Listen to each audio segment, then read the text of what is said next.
What's up, guys? Welcome to another episode on the reality shift.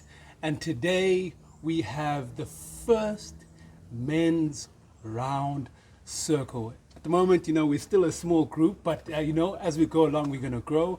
I'm just so glad to have these gentlemen on the show. And please do like, subscribe, and comment and engage at the Reality Shift SA and my own personal handle at Litswe Mboto on Facebook, Instagram, YouTube, and TikTok. So, gentlemen, welcome to this round circle, and it's an absolute pleasure to have you guys on. I really appreciate it. Thank you so much for coming on, guys. And Thank you. yeah, man. I know we chopped it up a bit, so I think we're a bit comfortable, But yeah, I just want to go around and just introduce everybody so everybody knows who you are. So let's start with you. Siphumelele Simon Mutsa. Yeah, Zulile Msomi. And I'm Jabulu Mkizi. 100%.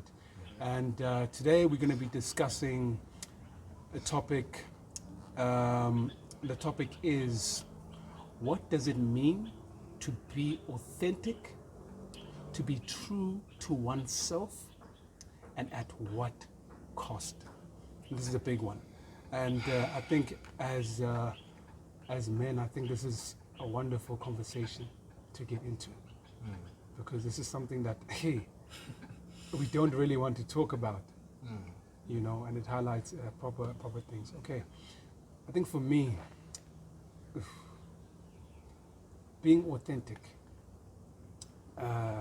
what it means to me is to have, is to being comfortable with yourself, and being being yourself and representing who you are. Being authentic to yourself, and without being influenced by the external environment. It doesn't matter in what form it comes.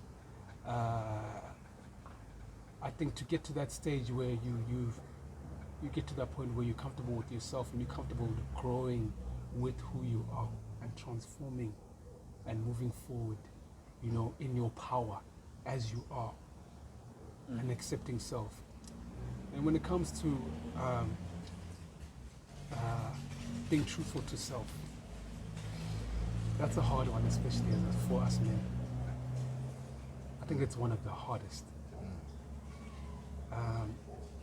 So I'm going to give a bit of context. I think there's stages, especially when it comes to men, when it comes to being truthful to self. I think one of the places where I really struggled was in varsity. Being truthful to myself.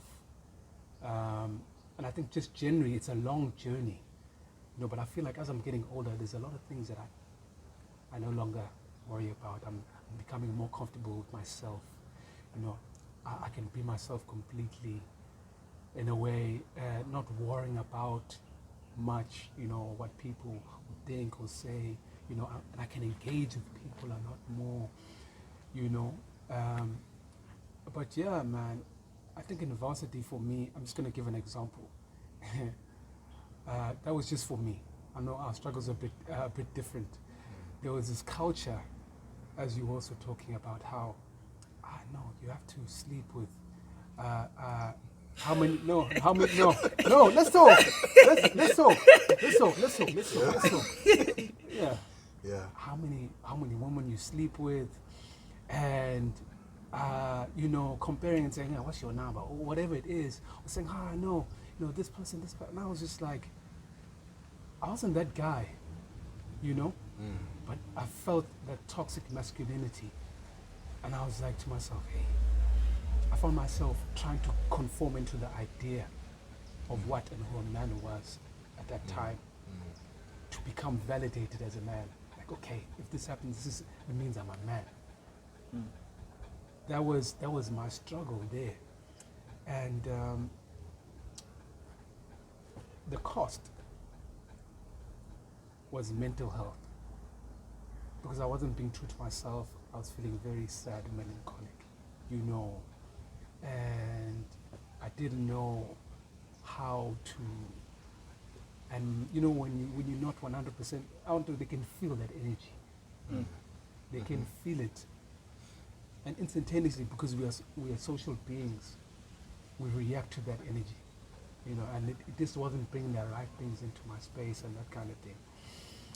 So I think for me, in that way, you know, being truthful to myself, I think there are other issues as well, you know, in that regard. Um, I think for me, one of the main issues was when I grew up and how I grew up. My parents taught me English. I was born and raised here in Westville. I only spoke English, and I felt so detached from my culture because I feel like I was deprived, you know, of something that was you know what I mean. That was Essential. exactly, and I didn't know how to connect. I didn't know where my authenticity was or how to engage with my fellow beings, you know, to feel like I belong, you know. And I think it was so much for me, and it took me. I had to accept myself in order for me to grow and then to learn, because the problem was I hadn't accepted myself. And because I hadn't accepted myself, I wasn't open to learning and to growing, you know? So once I did that, I was able to allow all of that to come and become a part of me, because now I was open, there was no resistance, you know? And now I have kinship, I feel a part, and I'm able to engage. So at the same time, I was like, I don't want that to happen to anybody because of the system. Because you think that you have to erode yourself. There's something someone posted how I don't know if I put it on my status or something, where they systematically they detached Abadamnyama from their culture and from their language, so that they could colonize them and so that they could gain control, manipulate. And that's exactly when I got that, I was like, That's when I was like, And that's why, for myself, I know very well when it comes to building my family, it's a priority. When it comes to being multilingual, it's a priority to engage, you know, and help the persons such as myself and the black community. It's a priority, you know, and I think that's just generally what I have to say in terms of, you know, authenticity. And when I found that, I was able to form a full picture, you know, for myself. And yeah, gents, that's just basically me in terms of, you know, authenticity, being truthful to self, and at what cost. So yeah, man, you know, you guys can take the floor. Yeah. And I think that's such a nice and how can I put it, honest way of putting it, because I feel like when you grow up, there's an automatic set of rules that are placed, which are good because most are there to guide you so that you don't go astray, but some almost completely restrict you from becoming who you meant to be. Now, you spoke about accepting self. That is extremely important because you've got a purpose why you're here. You've got an assignment. And if you're not aligned with your purpose, you're not even doing what you're here for. You're not even traveling the right direction, you know? So accepting self is pretty much the beginning of the journey, you know, and where you actually need to go and what you need to do to basically help this world and make this place a better place. But I feel like, for example, there's a system set whereby you have to go to preschool, primary school, Yeah. high school, varsity, and then you go work. You know, and then you slave there all the way until you're 55, I think, and then you get your RA. And then with your RA, you go, you try something, but you're a bit older, you know? And and you basically, you move through life like that, and from what you've seen, even with some of our parents and family members, it's painful. Because you can't express yourself, you know? You've got so much to offer, but you've been limited, you know, by this space.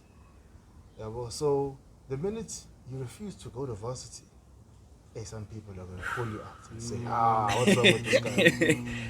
That's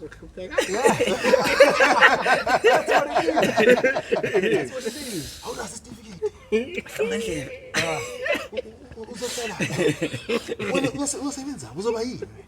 You know?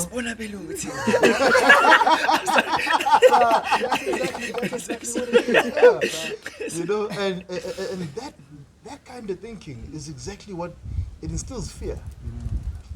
And then with fear now, you're restricted from becoming what you're supposed to be. Some of us are not meant to have certificates and degrees and diplomas. Some of us don't need that, you know. Some of us do, some of us don't, you know. So, and that's the problem, you know. Yes, it's good to be educated. Don't hear me wrong. Education is brilliant, you know, and I feel everyone must be given an opportunity to go through it, you know. But to a certain point, some people are going to break off into their journeys, which are specific to what they need to do, you know. And there's no point making someone do a BCom degree, you know, when they're an artist. And sometimes it's hard to be authentic to yourself because of all of these, you know, challenges that we're facing within the black community, you know. And what you're saying is 100%. And I understand our parents because there's pressure. I mean, if you come from a good family, a well-off family, they look at you and they want you to do well as well. They want you to I don't know, become a doctor or a lawyer or engineer, about the professions where you're held in high regard. You know, so when they talk about you, they say, the lawyer, you know, and the whole status thing, it really has gripped us, you know, so badly. Or we start now getting restricted. Because the minute now you say, I'm going into business, they say, with what money? With what money? What business are you going into? You know? And there's automatically a negative notion around that, you know? Be it anything that is different from convention, you know? There's a negative notion. So, for me, when you speak about how to be authentic and true to yourself, you need to forget what people say. You know, to a certain degree. We need to be able to block out the noise and not listen to everything that people say. There's a point where I, Unjabulo, need to go find Unjabulo. You know, and do what Unjabulo is here for. You know, because people will talk and they will say everything. If they see me drinking... That's another point. If they see me drinking a little thing of, I don't know, Glenfiddich or gin or whatever, Sengista. That's, you know? true, bro. That's so true. You see a girl sitting next to me, Baby eater.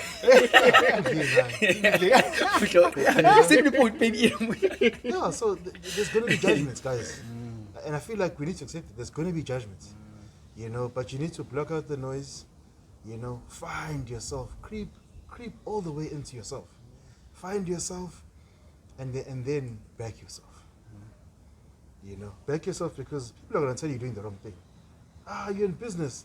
My man, the economy is bad, eh? You know, you're going to fail, you're not going to do well, you know. There's one thing I want to add there just before you continue. No, come in. I think there's also a difference between constructive criticism and then opinions on the person. Yes.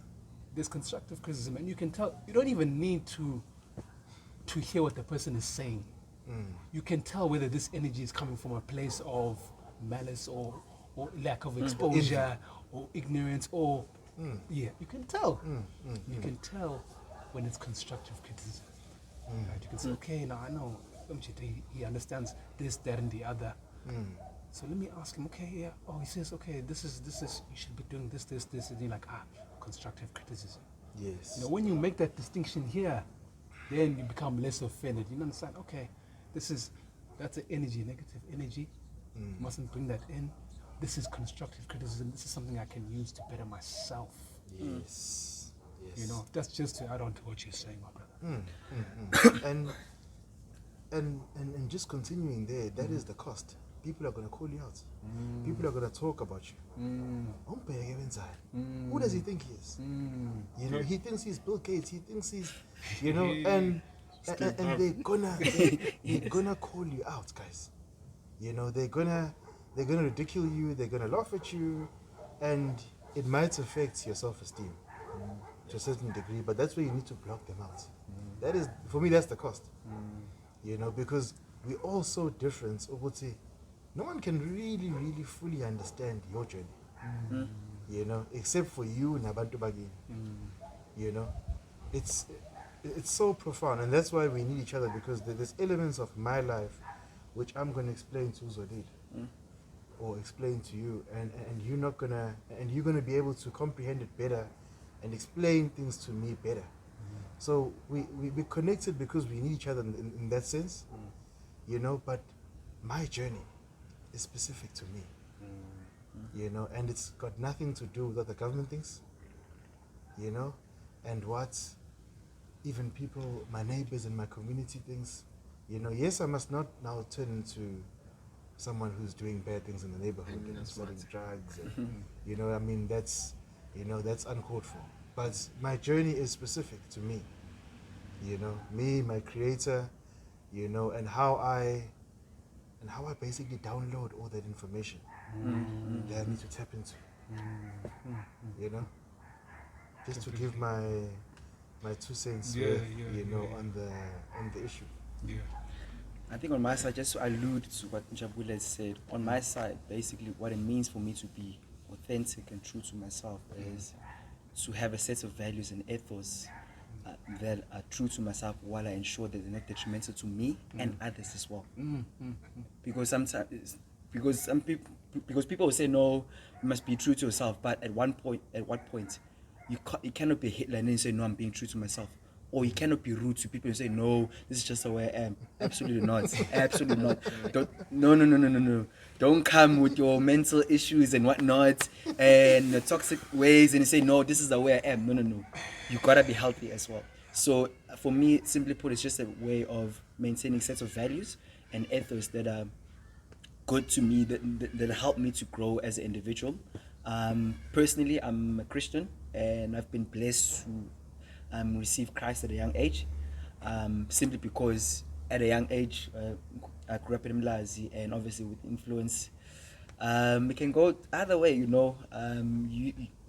In terms of exposure, you see people drinking a lot, you see people stealing a lot, you know, and I knew that if I didn't receive Christ at a young age, it was going to go all wrong, because I'm a kind of person that if I'm that devoted into Christ, imagine me being devoted to doing bad things. So it would have been detrimental to me. So I'm thankful for God for the journey that He's still taking me through. It's not easy being a Christian.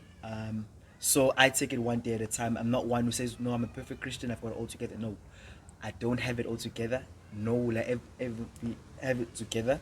But for me, it's a journey of constant learning from others as well. And one of the most important things is that for me personally, I must always have a teachable spirit, because you get to learn from everyone, not just from Christian background only, but all circles of life. So for me, that's what it means to be authentic to myself. As long as I grow people that are around me, and I protect my environment from people who are not growing me as well. In terms of the cost, obviously, you know, when you receive Christ at a young age, the squad is going to be that no shoots, I'm cheating parts, and then 9, so no chase, no get back, you know, it's I'm cheating parts, and then 9 parts. God being faithful, it's so ironic. Now people are always coming to me like, dude, we've seen you being faithful at a young age, and you've maintained that journey. We've seen God working in your life to such a point. With even adults, they're saying to Solile, can you guide? Can you help me to guide my kids as well? You know, and even themselves as well. They will say, Solile, can you give us wisdom? And I've been blessed enough, especially in university, where I find myself in a situation where I studied with adults, by the way. It was like a mixture of adults and people our age. So now imagine having someone with like 40 something or even 50 something, they're asking wisdom from me. I'm like, but I'm young, you know, but God being faithful to me, and God has been able to use me mightily, you know, as well. And it was not easy because I lost friends, a lot of friends. I remember in high school, you know, like we squat in a nanny, your homies and banning and izinja madoda, and puts it so scary. I wouldn't say scary, but the thing is, you know, because we went to all boys school, yeah, so man, when you all out is hey, you lie to each other, you're like, it's gonna get ghosting and nanny, I go more chair, not, you know, and it's like something inside, yo, and God started dealing with me about, and the moment I left high school, like it was a year of isolation, and so God started dealing with me individually. So even with this pandemic, for me, it's like a blessing in disguise. I'm like, it's not really a big thing because I'm used to spending time alone, but I'm also used to spending time with others as well, because I needed to be in a space where I have to be comfortable on my own before I'm able to be happy when I'm around other people. Because if you are not comfortable with your own self, then you're gonna be in trouble. You're always gonna feel like you need validation for others, and when you're at that point where you're looking for validation for others, you're gonna what's the word I'm looking for? Yes. If you are happy by their validation, you're gonna die by their criticism as well. So you need to have your own validation outside others. It's like a powerful quote.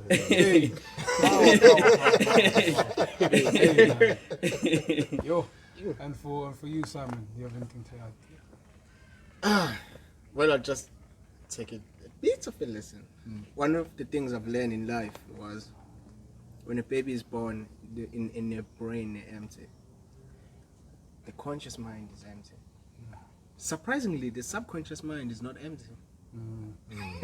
Well, let's leave it. Let's go to someone who's in a coma. Someone who's in a coma will tell you that I heard my father talking, but I was unconscious.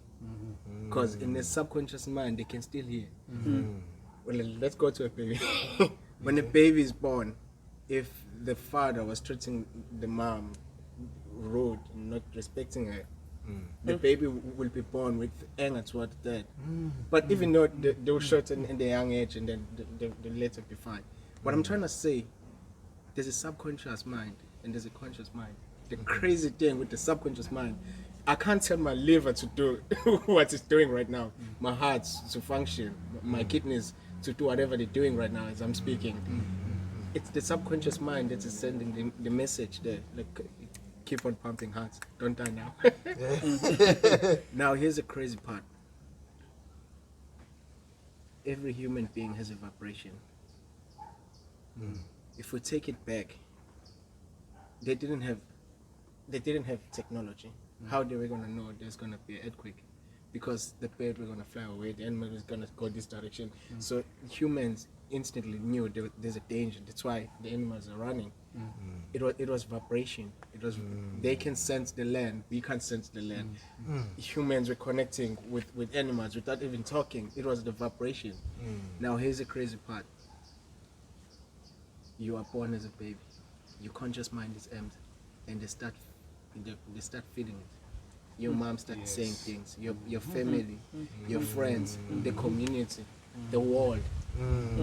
It's telling the black girl that you're not beautiful until you put makeup and weave and you have a good. I mean, come on. Come on,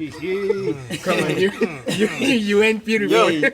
Like I drive Uber. This one girl saying, tomorrow I'm gonna be looking good. I'm like, what do you mean you're gonna be looking good? She's like, I'm gonna have my weave on, my makeup on, I'm going to this function. I'm like, so you're not looking good right now? She's like, everybody's gonna be pretty there, so I've gotta look pretty. I'm like, in my mind I just went like, to yourself at what cost? dude, it hurts to know that in her conscious mind, she just puts it that she's ugly until she put wave on. Now, here's a crazy thing. Whatever, dude, I've talked to someone who was raped. They were raped, I think, 10 years ago. They will tell you all the details, how the guy was smelling, what happened, what was the sound that was playing in the background, what happened. They put everything in details. The conscious mind can't grab such memory. It's the subconscious mind. Now imagine telling yourself you're failing, you're ugly. There's nothing you can do. As you were saying, people saying something and you validate, you just like, okay, if they're saying I can't do anything, then I can't do it. I always say, being authentic, someone will ask, how do I change myself? You start affirming yourself. You start telling yourself that you're beautiful. I remember when we met with Lisa, I told him one of my affirmation that, you gotta be flexible. You gotta be neutral. You gotta be able to give love. Be lovable. Yes. And I'm loved. Those are my affirmation. Every time I wake up, I repeat that 100 times. 100%. I love, I'm lovable, I'm loved. Like, you need to start fixing the problem inside first until you go outside. Why affirmation? Why subconscious mind? Why I'm gripping this? Because your subconscious mind, I said it's got vibration. The moment you start putting stuff on your conscious, the positive stuff on your conscious mind, it starts feeding the subconscious mind. You need to get all the data that you've been telling yourself that you're ugly and what's not. Imagine you're 27 years old, you've been telling yourself that you can't do nothing for 27 years. People always think it's gonna be just like 1 year. Everything's gonna change, dude. You've been telling yourself for 27 years. How are you gonna just do it in 1 year? You need to keep on affirming to yourself who you are, being authentic, being true to yourself. There are gonna be challenges. Guys will be talking you in a township. Guys will be saying stuff, and you mind you, you are also saying stuff to your own head. You're also telling yourself everything that you hear. So now you have to counter that. You have to counter that thing that's in your head. You have to affirm yourself and counter, say, this is the I can't be truth, saying this. not what I've learned.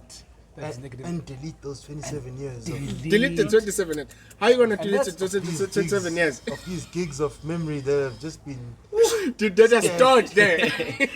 Dude, that's why I'm saying you gotta repeat it 100 times. And you're waking up, repeat it 100 times. Dude, you've been saying these things for 27 years. 365 days, yeah. Dude, imagine how many days. Dude, how many people you've had, they'll be telling you, dude, I'm stupid. Now, I was telling a friend of mine, saying, he was like, we saw a Uno, it was pimped, it was looking good. I was like, check the car. He's like, I don't want Uno. I was like, what car do you want? He's like, dude, I want the Mustang. And I said, dude, you're contradicting your own subconscious mind right now, because you don't want that car. You want the car. Your subconscious mind can't tell the difference. These are both cars. So if you're saying you don't want car, you want car, it's not gonna give you a car. Dude, it's not gonna give you a car. So you need to be straight to your subconscious mind. What do you want? Say, I prefer a Mustang than that car. Now your subconscious mind understand that you still want a car. Yes, Dude, still want it. you still want it. not like this. Dude, you can't be making two ways. Like, what are you gonna do? And can I tell you something? If you're saying, if you're making it two ways, it will start depending on what do you say to yourself. If you're always negative to yourself, it will start picking the other way around. Dude, the cost, it's so crazy to delay 27 years. You've been telling yourself, I'm stuck here in a township, I'm poor, I'm broke. You need to change that. You need to start attracting. Why do you get those people who are like instantly just walking down the path and then they find $100 and they start saying I'm lucky? I always tell people there's no such thing as bad luck and luck. You prepare. You need to prepare, dude. You need to prepare your vibration. Money loves me and I love money. And you call Dude, you need to call these things. Call comes. these things in, You need to call these Yeah, things, That's bro. true. Dude, It comes. This can be a sermon. Yeah. as I said, I grew up in a township. I knew no one was in business. I knew no one who was in business who just like wanted to change their life. Me and a friend of mine talk about it, and it's just like, okay, we just want to be millionaires. We started knowing about affirmation. We started affirming, dude. We started attracting. Automatically, I attract people who are in business. Like you guys are in business. I attract people who are in business. I don't even need to affirm it now, because you know what? The 26 years I've been feeding myself, my brain is deleted. Now I still need to feed my brain more about good stuff, about being positive to myself, being willing to learn also. My brother, Yeah. and I want to add on that, gentlemen. Let's talk about being truthful to ourselves and what we're exposed to right now. Media, social media. Number one, right there. And how that has completely changed. Now, if we're constantly exposed to all of this content online, the wrong content, and we can pick up anything. Let's take, for example, do we understand how much we have at our phones? Now you see someone talking about racism or whatever, or you type there on your phone, racism videos there, it goes there. Now you're feeding your mind this.